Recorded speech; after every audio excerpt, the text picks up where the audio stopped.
അടിപൊളിയായിട്ട് ഡ്രസ്സൊക്കെ ചെയ്ത് നമ്മൾ ഇന്ത്യയിലാന്ന് നമുക്ക് തോന്നൂല.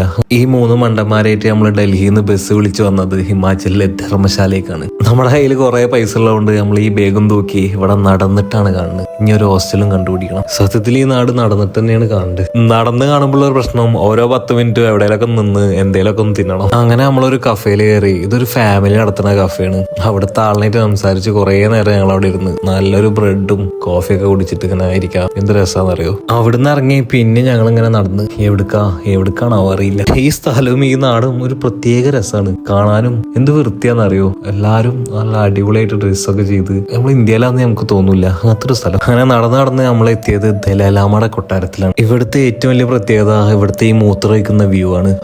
ഒരു രക്ഷയില്ല. കാലക്കൻ. അവിടുന്ന് ഇറങ്ങി നല്ല മോമോസും ചോളൊക്കെ കഴിച്ച് പിന്നെ നടക്കാൻ. ഞങ്ങളിന്ന് 14 കിലോമീറ്റർ നടന്നിക്കണ്. അതും വേഗം തൂക്കി ഈ കുന്നും മലയുള്ള ഈ നാട്ടിൽ കൂടെ. പക്ഷെ അതൊന്നും നമുക്കൊരു പ്രശ്നമായിട്ടേ തോന്നിയില്ല. അത് ഈ നാടിന്റെ ഭംഗിയാണോ അത് നമ്മുടെ പവറാണോ അറിയില്ല. അങ്ങനെ അവസാനം ഞങ്ങൾ ഒരു ഹോസ്റ്റല് കണ്ടുപിടിച്ച്. അതും ഒരാൾക്ക് 250 റുപ്യക്ക്. ഹോസ്റ്റലിൽ വേഗം വെച്ച് ഒന്ന് ഫ്രഷ് ആയി ഞങ്ങൾ രാത്രി പുറത്തേക്ക് ഇറങ്ങി. ഇവിടുത്തെ രാത്രി ഇങ്ങനെയാണ്, ഇരുട്ടാവില്ല. ഇപ്പൊ സമയം 7 മണി ആയിക്കണ്. ഇത് ഇവിടെ കണ്ട ഒരു ചായക്കടയാണ്. എന്ത് രസാലേ. സത്യം പറഞ്ഞു കഴിഞ്ഞാൽ ഈ നാടുക്ക് വല്ലാണ്ട് ഇഷ്ടമായി. ഒരു മാസമൊക്കെ ഇവിടെ ഇങ്ങനെ ഒരു പണി എടുക്കാണ്ട് വെറുതെ ഇങ്ങനെ ഇവിടെ നിൽക്കണം. ഇവിടുത്തെ ബാക്കി വിശേഷങ്ങൾ അടുത്ത വീഡിയോയിൽ കാണാം. നിങ്ങൾ ലൈക്കും ഷെയറൊക്കെ ചെയ്യട്ടോ. എന്നാലും അടുത്ത വീഡിയോ ചെയ്യാനുള്ള ഒരു മൂഡ് ഉണ്ടാവുള്ളൂ.